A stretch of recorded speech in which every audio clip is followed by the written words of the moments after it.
এই গল্পে কিছু বন্ধু সমুদ্রের মাঝখানে এক অজানা দ্বীপে যাত্রা করে, যে দ্বীপের অন্ধকার সত্য সম্পর্কে তারা জানতো না। সেখানে পৌঁছে তারা আবিষ্কার করে যে তারা এখন পুরোপুরি আটকা পড়েছে। এমন একটি আনন্দময় ভ্রমণ শেষ পর্যন্ত জীবন মৃত্যুর লড়াই পরিণত হয়। হঠাৎ তার ক্যামেরায় লেন্সের সামনে একটি ভয়ঙ্কর কুকুর এসে হাজির হয়। নোয়া আতঙ্কে পিছিয়ে যায়, কিন্তু দেখে যে ঠিক তার পিছনে আরেকটি কুকুর দাঁড়িয়ে আছে। কয়েক সেকেন্ডের মধ্যে সে বুঝতে পারে যে সে শুধু এক বা দুটি কুকুর দ্বারা নয়, বরং একটি বিশাল কুকুরের দল দ্বারা পরিবেষ্টিত। সে কোনো মতে প্রাণ বাঁচাতে পারলে যে এবং হাঁপাতে হাঁপাতে ম্যাটু জনকে বলে যে এই জায়গাটি নিরাপদ নয়, পুরো দ্বীপটি হিংস্র কুকুরে ভরা। তারপর তারা তিনজন মাথা থেকে পা পর্যন্ত রক্তে মাখা এক ব্যক্তিকে দেখতে পায়। সে আর কেউ নয়, সিনেমা শুরুতে নৌকায় করে আসা সেই লোকটি। কুকুরগুলো তাকে ছিঁড়ে ফেরে এই অবস্থা করেছে। লোকটি যখন তাদের কুকুরগুলোর বিপদের সম্পর্কে সতর্ক করছিল, তখন একটি হিংস্র কুকুর তাকে আক্রমণ করে।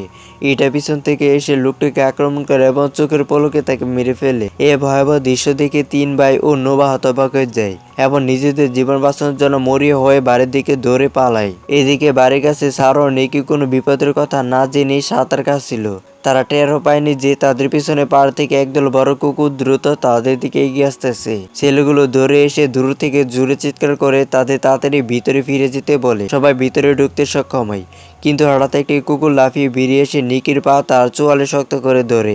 নিকিকে বাঁচানোর চেষ্টায় জন তার তীর ছুড়ে, কিন্তু লক্ষ্যভ্রষ্ট হয় এবং তীরটি নিকির পায়ে বিদ্ধ হয়। তীরের আঘাতে কুকুরটি ভয় পেয়ে দৌড়ে পালায়। সবাই ভিতরে ছুটে যায়। তারা নিকির পা থেকে তীরটি বের করে এবং সঙ্গে সঙ্গে এই অভিশপ্ত বাড়ি ছেড়ে যাওয়ার একটি দৃঢ় পরিকল্পনা করে। কিন্তু ঠিক তখনই একটি কুকুর কাছের জানালা ভেঙে সরাসরি নোভাকে আক্রমণ করে। জন এবং মেয়েটা পাল্টা লড়াই করে কুকুরটিকে মেরে ফেলে। তারা সবাই দ্রুত তাদের প্রয়োজনীয় জিনিসপত্র গুছিয়ে নিয়ে বের হতে যাচ্ছিল।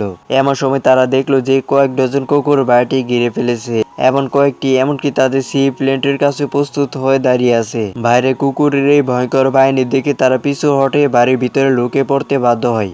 ঠিক তখনই নোয়া জানালার বাইরে তাকিয়ে দেখেছে তাদের প্লেনটি গভীর সমুদ্রের তীর থেকে দূরে ভেসে যাচ্ছে, কারণ কুকুরগুলো চালাকি করে সেটির প্রধান দড়িটি কেটে দিয়েছে। প্লেনটি ছাড়া পালানোর আর কোনো উপায় নেই। তার নিজেদের জীবন বিপন্ন করে তারা সবাই একসাথে বেরিয়ে আসে।